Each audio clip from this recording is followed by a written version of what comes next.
Abortion. It's been called the greatest moral battle of our time.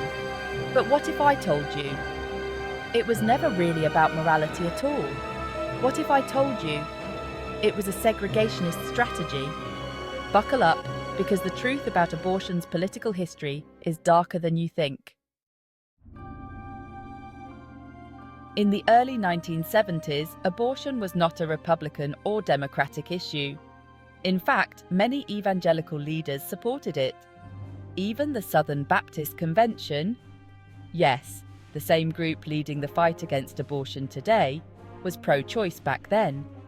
So, what changed? Enter the segregationist political machine. By the late 70s, America was changing. Segregation was illegal. Private whites-only schools, once a safe haven for Southern conservatives, were now losing their tax-exempt status. And the old racist battle cries? They were no longer politically acceptable. So, former segregationists needed a new issue to unify their base. And they found it: abortion. Meet Paul Weyrich. You might not know his name, but he was the mastermind behind the religious right. And guess what? Even he admitted it. Abortion wasn't their first concern. That's right.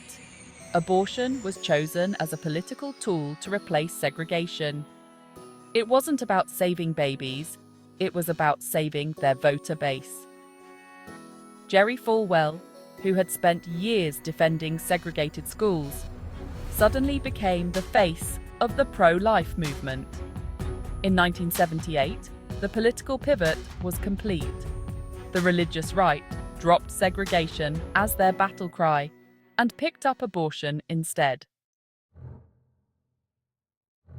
Abortion, racism, and population control. But here's where it gets even more complicated. While white conservatives rallied against abortion publicly, behind closed doors, some saw it as a way to control black population growth. Margaret, founder of Planned Parenthood, supported birth control access, but she was also tied to eugenics. And segregationists knew it. They used abortion as a double-edged sword, opposing it politically but privately benefiting from fewer black births. Even today, black communities are disproportionately affected by abortion access and policies. Coincidence, or by design?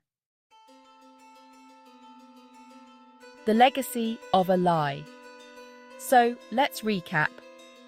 Abortion wasn't always a Republican issue.